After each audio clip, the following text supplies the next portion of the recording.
What is up, Packers fans? Welcome back to the Daily Draft. I'm your host, Ross Uglem, and today's show is brought to you by Brewski Light Lager, the number one can in all of Wisconsin. And that is brought to you, of course, by our friends at Badger State Brewing, just minutes away from beautiful Lambeau Field. And here we are to get into it. This is one of, I would say, Packers Twitter's favorite prospects. And I think it's because, we've potentially gotten folks to understand like what the Packers like in the cornerback position, and that's something that this player has, or at least from a body density standpoint, and that is Cal corner Nohl Williams. We also know that the Packers, they love them, the West Coast guys, or at least they love the guys that they love, in the sense that there's a ton of faith in Sam Seal and that West Coast scouting group. And even though Cal may no longer be in the Pac-12 because for some insane reason it's in the ACC, it doesn't make him not a West Coast player, and it doesn't make him somebody to be excited about if they get excited about him. And then that's what we'll definitely focus on here as we dive into the pros.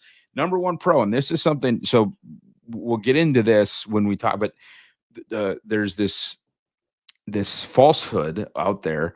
And look, I'm the Packers are very much a bigger, stronger, faster is better drafting team, and I'm there with them, right? I think chasing athletic outliers is fool's work. They have this reputation that they only take these super high athletic profile guys. And while that is true in some cases, they care about productivity a lot. And one of the places that they do care about productivity is at the defensive back position.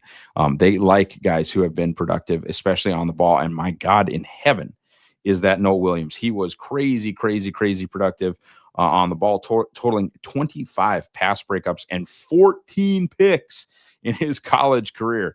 By the way, 7 of those picks came as a senior at Cal, including a pick 6. So that is just crazy level ball productivity, especially, you get into a situation where my gosh, if I was the offensive coordinator, I would stop throwing it over there. I mean, that is unbelievable productivity on the ball. He forced 3 fumbles and recovered another 4. This guy is a playmaker guy. This is the definition of a playmaker. And yes, I think sometimes those things are random, and sometimes those things are not repeatable.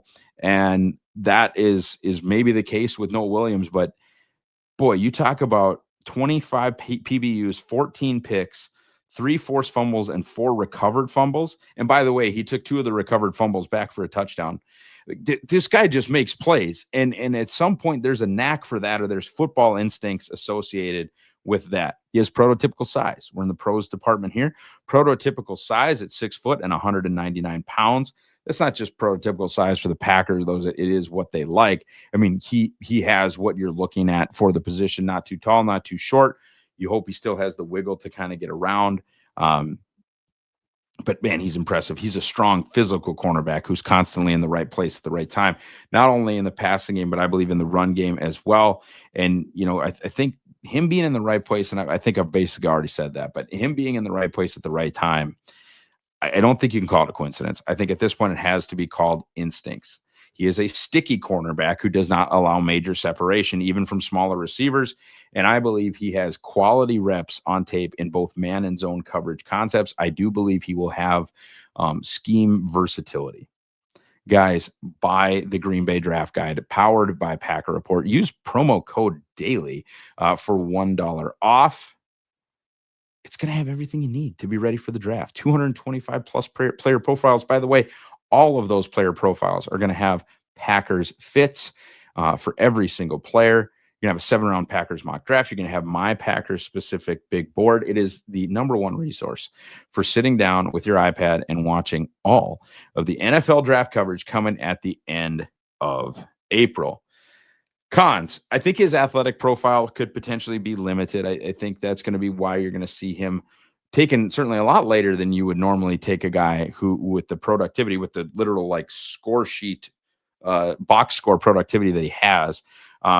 His 4 or 5 his 4.5 second 40-yard dash time is acceptable. The 10-yard split is problematic, as are the vertical and broad jump measurements. He is quite literally testing as a non-explosive athlete. And you can get away with being not explosive if you're super fast. He's not.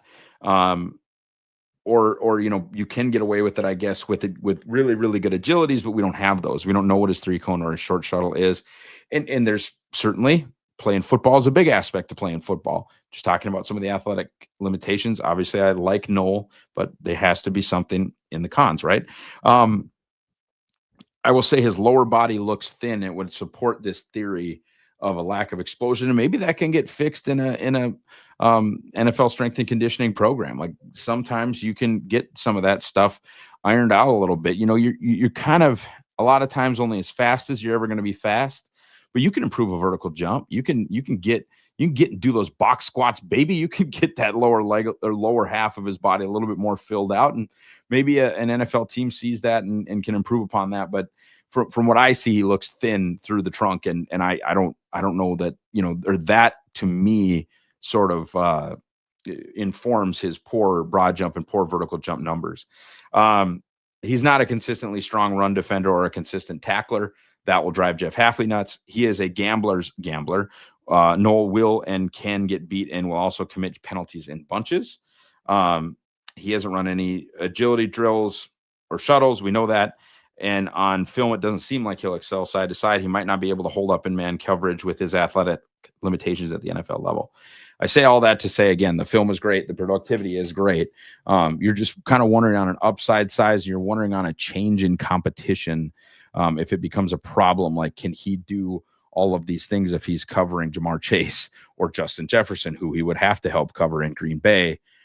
I don't know. And that's why I think, like I said, he's not going to be a first round pick. And there's a chance he gets sort of bunched in, with others.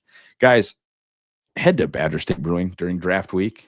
Go check out the Old Fashioned Station. Go check out all the local vendors that are going to head over there and the live music and all the awesome things. And by God, have a brewski. Have a brewski for me, not on me. I'm not paying for any of that, but have a brewski for me and post to social media. Make sure you let the good folks at Badger State know that Ross and the Daily Draft sent you. He fits with the Packers in a lot of ways. He has the size that they want at the position. He's productive.